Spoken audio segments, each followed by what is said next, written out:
নির্দলীয় যারা ফাইট করেছেন তারা বসে আছেন। আমার সামনে আমার শহীদ পরিবার রয়েছে।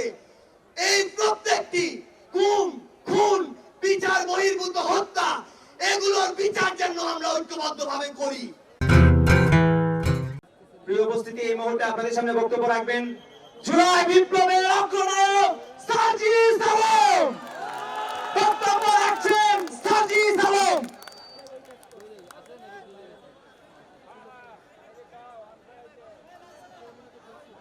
বাংলাদেশ জাতীয় নাগরিক পার্টি 1947, 1952, 1971, 1971 পরে এই একবিংশ শতাব্দীতে নতুন আরেকটি অধ্যায় 2024। আমরা এখানে এই 24-এর অভ্যুত্থানে ফ্যাসিস্ট বিরোধী যে লড়াই করেছি, খুনি হাসিনার বিরুদ্ধে আমরা যারা ঐক্যবদ্ধভাবে লড়াই করেছি, বাংলাদেশের ফ্যাসিস্ট বিরোধী সকল রাজনৈতিক দলের মতের, ধর্মের, বর্ণের, বয়সের যে মানুষ আমরা আজকে এখানে ঐক্যবদ্ধ হয়েছি, আমরা প্রথমেই কৃতজ্ঞতা জানাতে চাই বাংলাদেশের ফ্যাসিস্ট বিরোধী লড়াইয়ে যত রাজনৈতিক দল ছিল যারা আজকে এখানে উপস্থিত হয়েছেন, আপনাদের প্রতি আমাদের অন্তরের অন্তঃস্থল থেকে কৃতজ্ঞতা। আমরা শুধু আপনাদেরকে একটা কথাই বলি, একটা অনুরোধ করি, আমরা বিশ্বাস করি যদি ওই 5 আগস্টে খুনি হাসিনা জান নিয়ে পালিয়ে যাওয়ার পরে আমরা এই বাংলাদেশ নিয়ে যে স্বপ্নগুলো দেখেছিলাম সেগুলো আমরা বাস্তবায়ন করতে চাই, তাহলে আমাদের এই রাজনৈতিক দলগুলোকে ঐক্যবদ্ধভাবে কাজ করতে হবে। আমাদের যে কোনো একটি বিষয়ের পক্ষে বিপক্ষে কথা থাকবে, যুক্তি তর্ক থাকবে, কিন্তু দিন শেষে যেটা দেশের জন্য, দেশের মানুষের জন্য মঙ্গলকর, আমরা সবাই যেন সেটাতে ঐক্যবদ্ধ হতে পারি। আমরা বিশ্বাস করি আমাদের এই রাজনৈতিক দলগুলোর মধ্যে যদি এই মিউচুয়াল রেসপেক্টটা থাকে, আগামীর বাংলাদেশ হবে অপ্রতিরোধ্য বাংলাদেশ।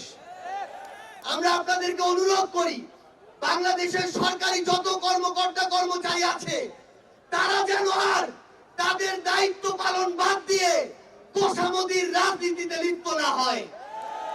আমরা অনুরোধ করি বাংলাদেশ পুলিশ নামক যেই প্রতিষ্ঠানটিকে খুনি হাসিনা ধ্বংস করে দিয়েছে, সেই প্রতিষ্ঠানটি যেন কাজের মাধ্যমে তার গৌরবটি আবার ফিরিয়ে আনে। আমরা আপনাদেরকে অনুরোধ করি সরকারি সকল অফিস আদালত যত কিছু রয়েছে, সে পুলিশ হোক, বিচারক হোক, আমলা হোক, দয়া করে জনগণ থেকে হাত পেতে ওই ঘুষের টাকা নিবেন না। দয়া করে জনগণের জন্য, জনগণের সাথে সামান্য স্বার্থের জন্য এই অন্যায়গুলো করবেন না। আমরা আপনাদের সামনে অনুরোধ করতে চাই এই রাষ্ট্রীয় প্রতিষ্ঠানগুলোকে খুনি হাসিনা নিজ হাতে ধ্বংস করে দিয়ে গিয়েছে। সকল রাজনৈতিক দলকে ঐক্যবদ্ধভাবে এই প্রতিষ্ঠানগুলোর সংস্কার করতে হবে। এই প্রতিষ্ঠানগুলোতে যেন সেই মানুষটি বসে যেই মানুষটি দেশ এবং মানুষের জন্য ভালো, সেই মানুষটি নয় যেই মানুষটি আমার মাইমেন। আমাদের একটি জিনিস লক্ষ্য রাখতে হবে, আমার সামনে আমার আহত যোদ্ধারা, আমার সামনে 16 বছর ধরে বিভিন্ন রাজনৈতিক দলের কিংবা নির্দলীয় যারা ফাইট করেছেন তারা বসে আছেন। আমার সামনে আমার শহীদ পরিবার রয়েছে। এই প্রত্যেকটি গুম, খুন, বিচার বহির্ভূত হত্যা, এগুলোর বিচার যেন আমরা ঐক্যবদ্ধভাবে করি। এই খুনি হাসিনার বিচার যেন আমরা ঐক্যবদ্ধভাবে করি। একটা জিনিস মনে রাখতে হবে, নিজেদের সামান্য স্বার্থের জন্য যেন কোনো অপরাধী ছাড় না পেয়ে যায়। কোন অপরাধীর জন্য সুপারিশ দিয়ে আমরা যেন থানায় না যাই। কোন অপরাধীর জন্য সুপারিশ দিয়ে আমরা যেন কোনো বিচারকের কাছে না যাই। এই নতুন বাংলাদেশে ধ্বজভঙ্গ শিক্ষা সিস্টেম গুলো, এই কারিকুলাম গুলো আমাদেরকে ঠিক করতে হবে। এই বাংলাদেশকে বাংলাদেশ পন্থী হিসেবে গড়ে তুলতে হবে। আমরা আপনাদের কাছে অনুরোধ করি, আগামী যে বাংলাদেশ আমরা স্বপ্ন দেখি, সকল রাজনৈতিক দল যদি ছোট ছোট স্বার্থগুলোকে এক পাশে রেখে ঐক্যবদ্ধভাবে কাজ করি, তাহলে সেগুলো আমরা বাস্তবায়ন করতে পারবো। এই মঞ্চ থেকে আমরা যেন এই শপথটুকু নিয়ে যাই। এই ছোট্ট জীবন সৃষ্টিকর্তা যাদেরকে গুরুত্বপূর্ণ দায়িত্বগুলোতে রেখেছেন, এগুলো তাদের কাছে আমানত স্বরূপ। আমরা যেন এই ছোট্ট জীবনে এত বড় দায়িত্বের আমানতগুলো দয়া করে খেয়ানত না করি। আমরা আপনাদের কাছে অনুরোধ করি, আমাদের রাজনৈতিক দলগুলোর মধ্যে কেন্দ্র থেকে ওই একদম গ্রাম পর্যন্ত, রুট পর্যন্ত যেন নিজেদের ভিতরে সুস্থ একটি প্রতিযোগিতা হয়। দয়া করে যেন আমরা কাউকে প্রতিপক্ষ না মনে করি। আমরা যদি যারা বড় রাজনৈতিক দল রয়েছি ছোটদেরকে ধীরে ধীরে সামনে এগিয়ে যেতে না দেই, তাহলে আমাদের মধ্যে ধীরে ধীরে এমন একটি মানসিকতা আসবে, যে মানসিকতা হয়তো আমাদেরকে ধীরে ধীরে একটি স্বৈরাচারী আচরণের দিকে নিয়ে যেতে পারে। আমরা যেন সব সময়, আমি সহ আমরা সবাই খুনি হাসিনাকে দেখে যেন শিক্ষা নেই। আমরা আপনাদের কাছে অনুরোধ করি, আগামীর বাংলাদেশকে আমরা ঐক্যবদ্ধভাবে গড়ব। এবং একটা জিনিস শুধু মনে রাখবেন, দিন শেষে দেশ এবং মানুষের স্বার্থকে সবার আগে রেখে যদি আমরা এগিয়ে যেতে পারি, তাহলে আমাদের কাঙ্ক্ষিত বাংলাদেশ সম্ভব। আপনাদের সাথে লড়াইয়ের রাজপথে অথবা বিজয় দেখা হবে।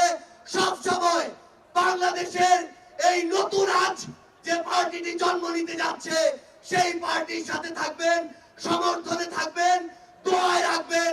আপনাদের সাথে আবারও দেখা হবে রাজপথের সংগ্রামে অথবা বিজয়ে। ধন্যবাদ সবাইকে। আমরা জানি সবাই হয়তো বিরক্ত হয়ে গিয়েছেন, আমরা কি সবাই ক্লান্ত হয়ে গিয়েছি? স্লোগান কি হবে? ইনকিলাব ইনকিলাব ইনকিলাব ইনকিলাব ইনকিলাব ইনকিলাব। তোমার দেশ আমার দেশ, তোমার দেশ আমার দেশ।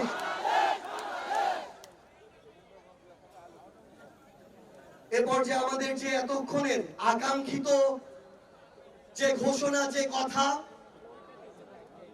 সেই বিষয়গুলো নিয়ে এবং সেই কাঙ্ক্ষিত মানুষটিকে আমাদের মঞ্চে ডেকে নিবেন যিনি।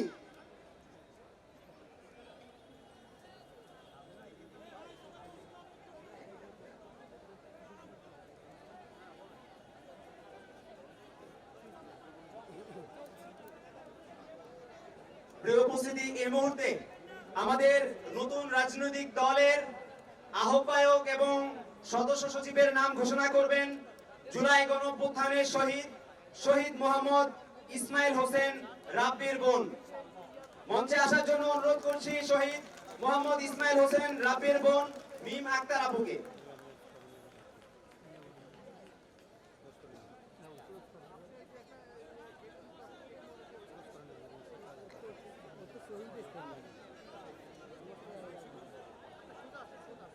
আসসালামু আলাইকুম।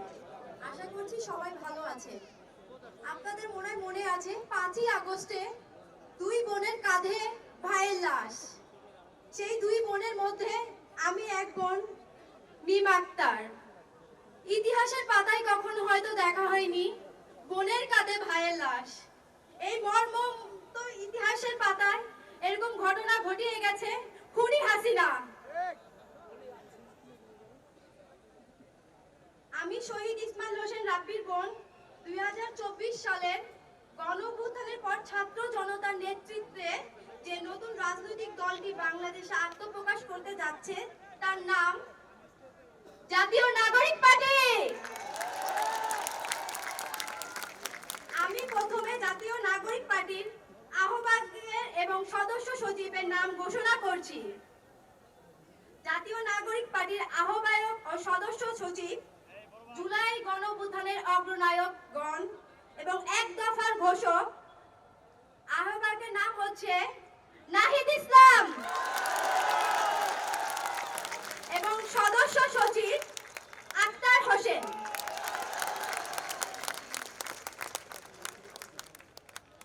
ধন্যবাদ সকলকে।